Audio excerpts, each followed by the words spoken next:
السلام علیکم friends, welcome to حناست novels. امید کرتی ہوں آپ سب خیریت سے ہوں گے۔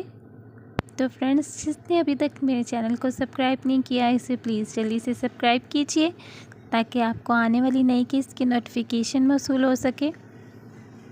آئیے چلتے ہیں بنا وقت ضائع کیے آج کی قسط کی جانب۔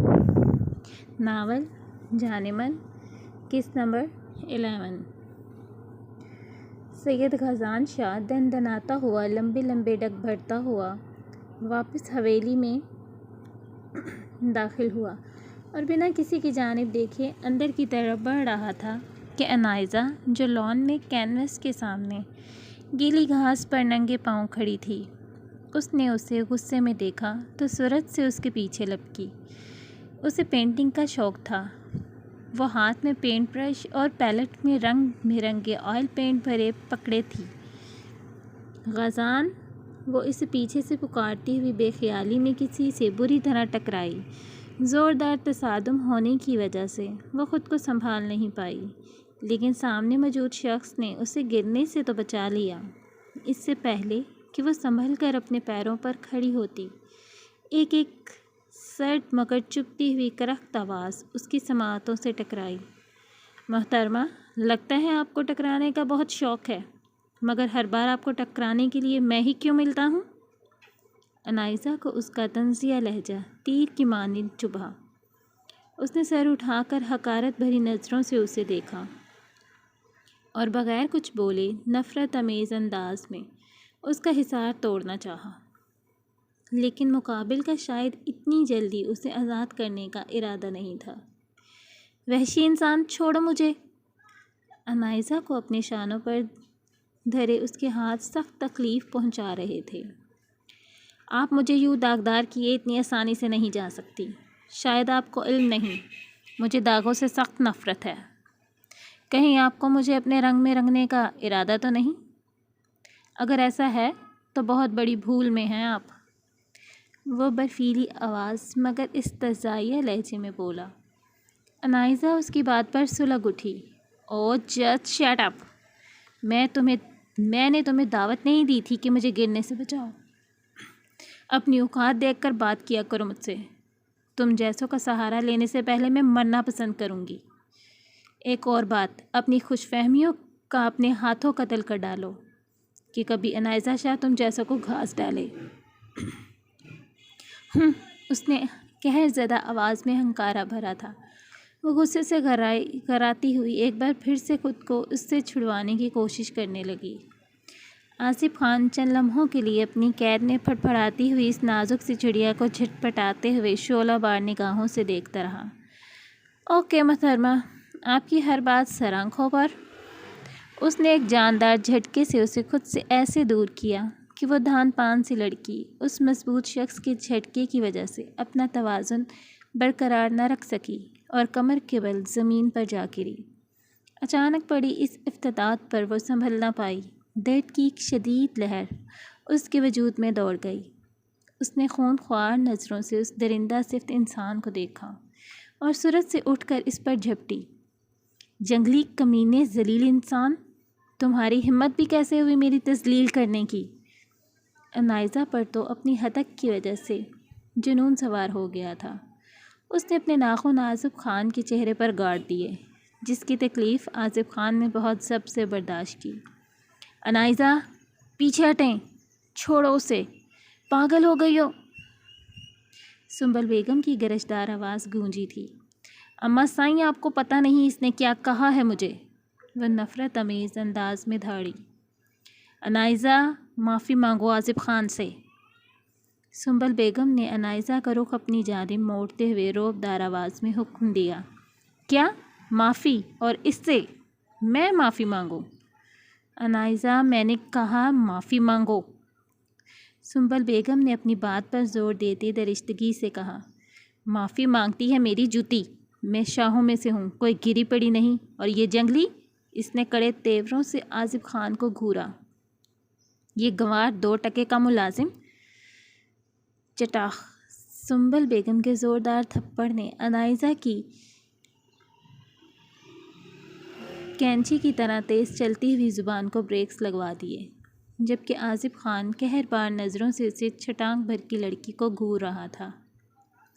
انائزہ نے فقط نگاہوں سے اپنے جلتے ہوئے گال پر ہاتھ رکھا، چھلکتی ہوئی آنکھوں سے اپنے کمرے کی جانب دوڑ لگا دی۔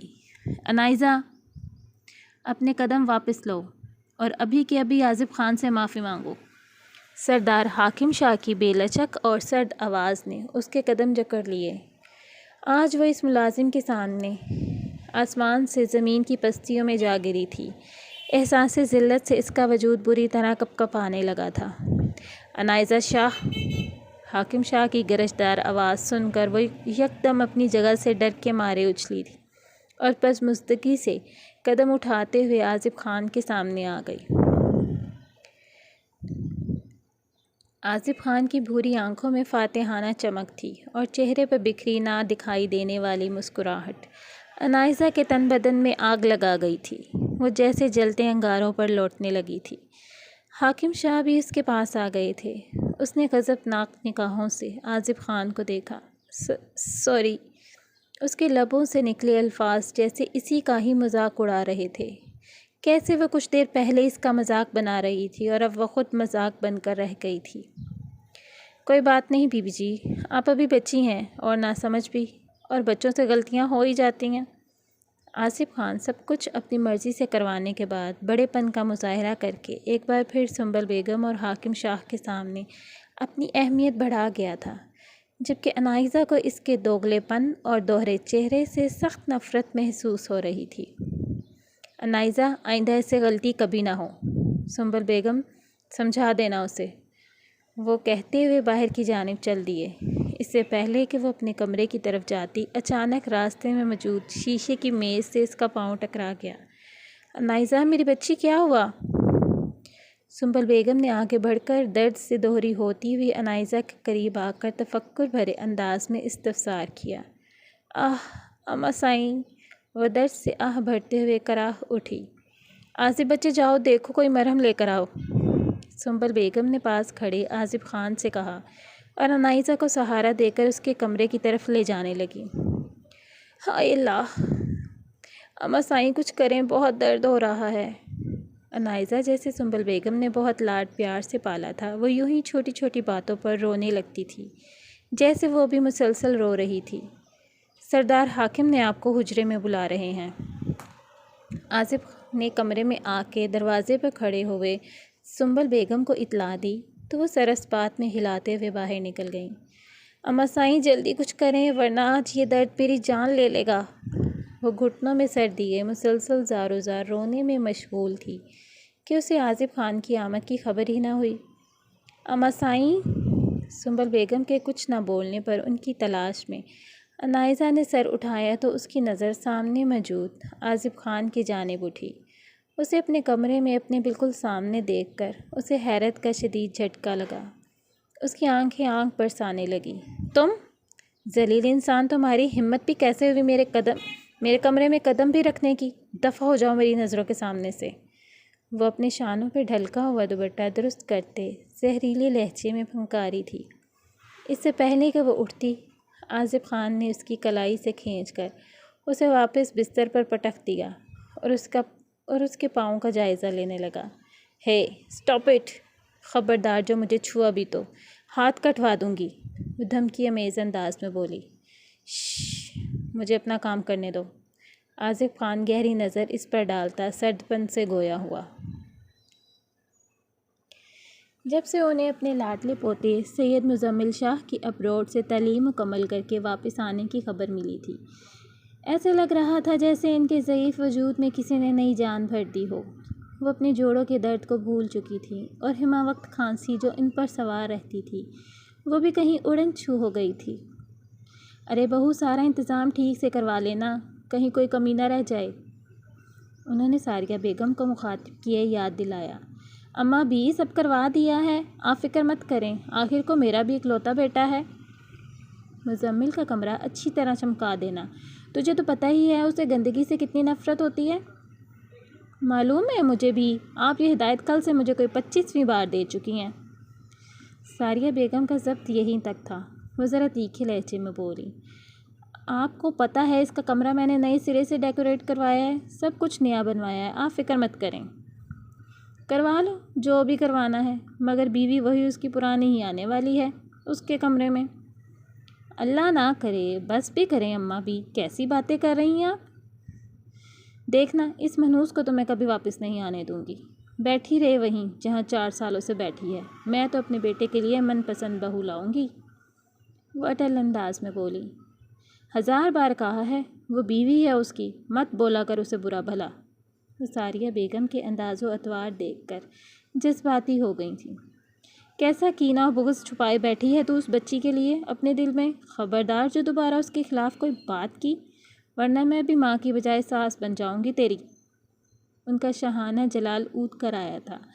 ساریہ بیگم غصے سے تنفن کرتی وہاں سے نکل گئیں۔ اور یہ ہو گیا۔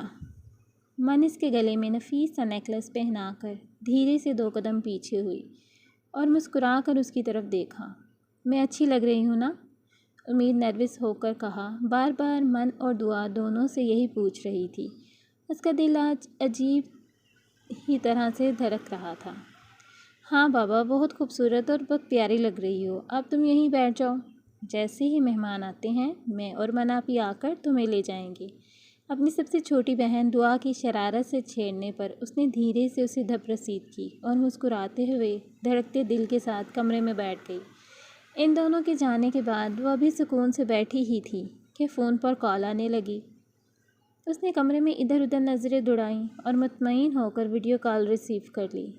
سمیع جو کال پر تھا وہ حیرت کی مورتی بنائے اس کے سجے سنورے روپ کو یک ٹک دیکھے جا رہا تھا۔ خیریت؟ اس وقت اتنا سج سنور کر کہاں جایا جا رہا ہے؟ بھویں اچکا کر حیرت سے پوچھا گیا۔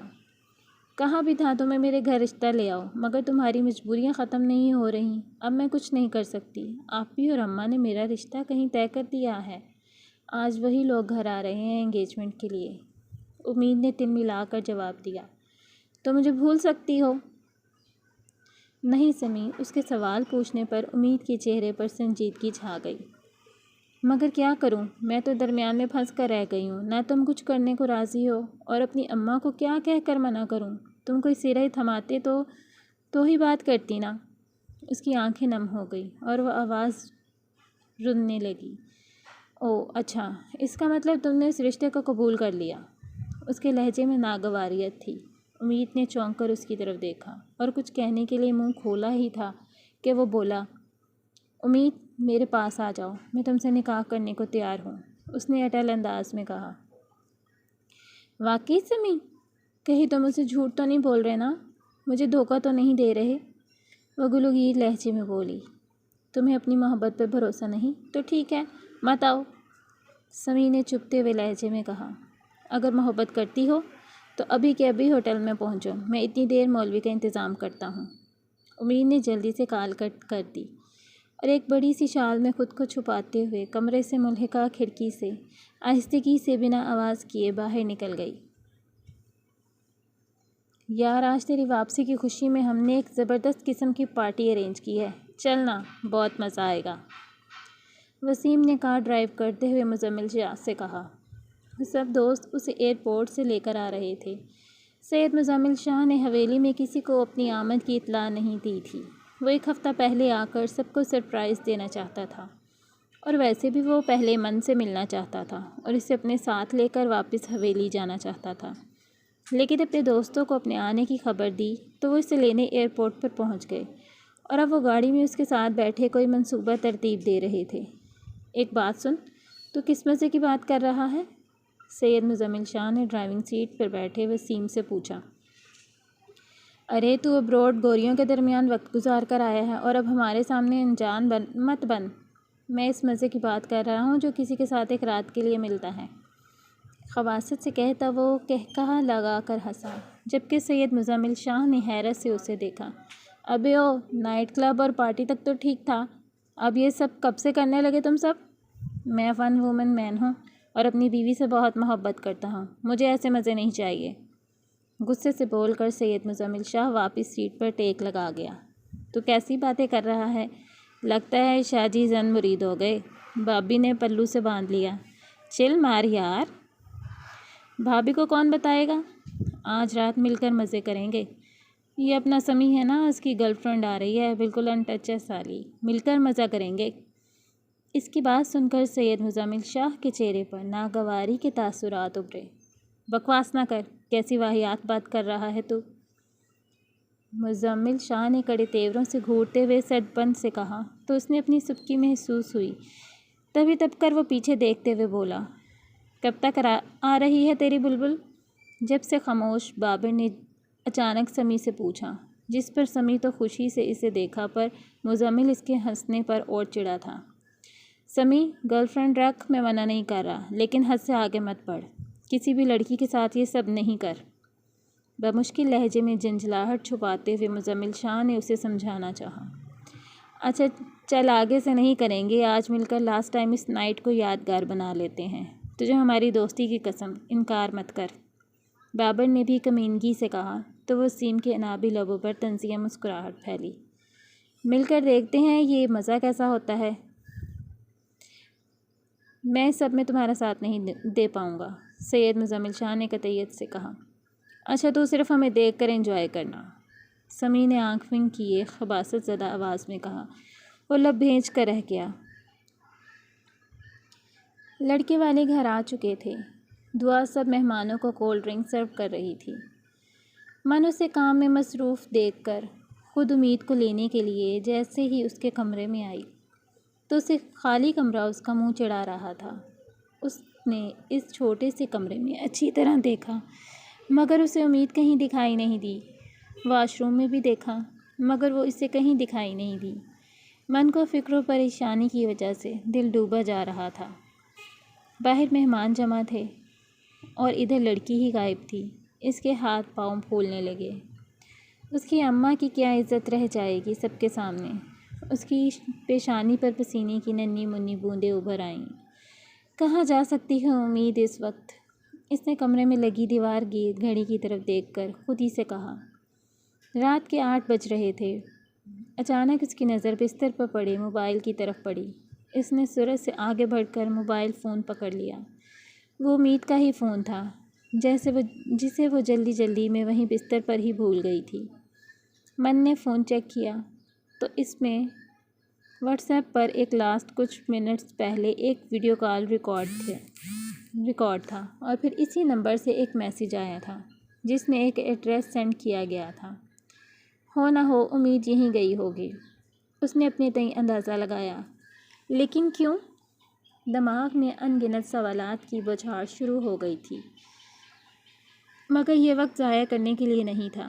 وہ فون ہاتھ میں پکڑے تیز تیز قدم اٹھاتے ہوئے گھر سے باہر نکل گئی اور ایک ٹیکسی کرائے پر لیتے ہوئے اسے ایڈریس بتانے لگی۔ یہ امید بھی نا بالکل پاگل ہے، میں کیسے ڈھونڈوں گی اسے؟ نہ جانے اس وقت کہاں چلی گئی ہے۔ پریشان کر کے رکھ دیا ہے اس لڑکی نے۔ گھر میں مہمان ہے اور یہ غائب، ایک بار مل جائے تو اچھے سے دماغ درست کرتی ہوں اس کا۔ پریشانی میں اور بھی باتیں بڑبڑاتے ہوئے مطلوبہ ایڈریس پر پہنچ چکی تھی۔ اب وہ بلڈنگ کی سیڑھیاں عبور کر رہی تھی۔ بے دھیانی میں مسلسل بولتی اسے ہوش ہی نہ رہا۔ اب وہ بلڈنگ کے 22ویں منزل پر کھڑی تھی۔ یہی فلور تھا نا؟ یا نہیں کہیں میں زیادہ اوپر تو نہیں آ گئی؟ اس کے قدم رکے تھے۔ گانے کی ہلکی آواز پر سامنے نظر دوڑانے پر اسے لائن سے کئی بند رومز دکھے۔ وہ کنفیوز ہوتے ہوئے خود سے مخاطب ہوئی، دیکھ لیتی ہوں، شاید یہی فلور تھا۔ ماتھے پر ہاتھ رکھ کر من نے اب سیدھا چلنا شروع کیا۔ 2 روم چھوڑ کر اب وہ تیسرے روم کے باہر کھڑی تھی، گیٹ کو گھور رہی تھی۔ پھر گہرا سانس بھرتے ہوئے اس نے ڈور ناک کیا۔ سمی، تم نے کہا تھا کہ مجھ سے نکاح کرو گے، تو اب مولوی مجھے کہیں دکھائی نہیں دے رہا۔ امید کو اس فلیٹ کا ماحول کچھ عجیب لگ رہا تھا۔ وہ اس سے بھی بڑھ کر عجب سمی کے تیور تھے۔ اتنی جلدی بھی کیا ہے ڈارلنگ، ابھی تو ساری رات پڑی ہے۔ آج مجھے اور میرے دوستوں کو خوش کرو، کل نکاح کے بارے میں بھی سوچ لیتے ہیں۔ وہ شاطرانہ انداز میں بولا۔ یہ کیسی باتیں کر رہے ہو سمی؟ تم شاید ہوش میں نہیں۔ امید کے تن بدن میں جھرجھری سی دوڑ گئی۔ اسے خطرے کی بو محسوس ہوئی تو اس نے فوراً سے بیشتر وہاں سے نکلنا چاہا۔ کدھر ڈارلنگ؟ بھاگنے کی کوشش بھی مت کرنا، میری ڈیل ہو گئی ہے۔ پہلے میں تمہیں چکھوں گا، بعد میں میرے دوستوں کی باری۔ وہ خباثت زدہ نظروں سے اسے دیکھتے ہوئے مسکرایا تھا۔ لعنت ہے تم جیسے کم ظرف اور بے غیرت انسان پر۔ اس سے پہلے کہ امید غصیلی نگاہوں سے اسے دیکھتے ہوئے اس کے گال پر تھپڑ لگاتی، سمیع نے نہایت پھرتی سے اس کے نازک ہاتھ کو اپنے ہاتھ میں لیتے ہوئے اس کے ارادوں پر پانی پھیر دیا۔ زیادہ ہوشیاری نہ دکھا، سمجھی؟ تیرے ساتھ اپنی مرضی کر کے تجھے یہیں زندہ زمین میں گاڑ دوں گا، تیری ہڈیاں بھی نہیں ملیں گی کسی کو۔ وہ گرج دار آواز میں دھاڑا۔ دیکھو سمیع،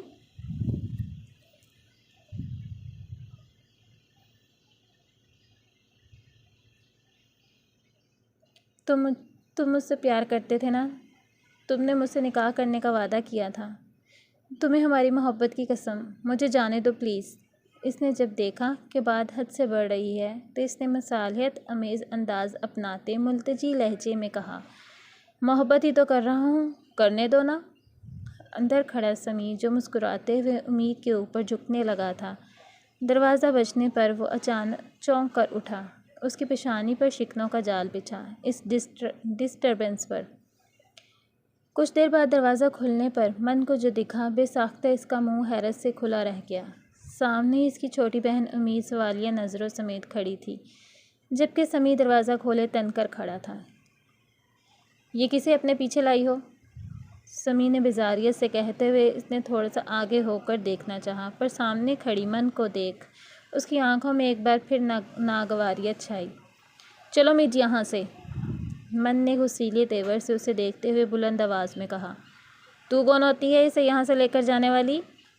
دانت پیستے ہوئے وہ خطرناک انداز میں اس کی جانب بڑھا تھا۔ تو ڈیئر ریڈرز، کیسی لگی آپ کو آج کی قسط؟ کمنٹ سیکشن میں اپنی رائے کا اظہار ضرور کیجیے گا۔ بہت شکریہ جو میرے کہنے پر فرینڈز مجھے کمنٹ سیکشن میں اپنی رائے کا اظہار کرتے ہیں، ان سب کی تہہ دل سے مشکور ہوں۔ اور یہ بھی ضرور بتائیے گا کہ اب آگے کیا ہوگا۔ من اپنی بہن کو چھڑوا لے گی سمیع سے، اور اس کے لیے وہ کیا کرے گی اس کو چھڑوانے کے لیے؟ اپنی گیسز ضرور لگائیے گا کیا ہوگا آگے ناول میں۔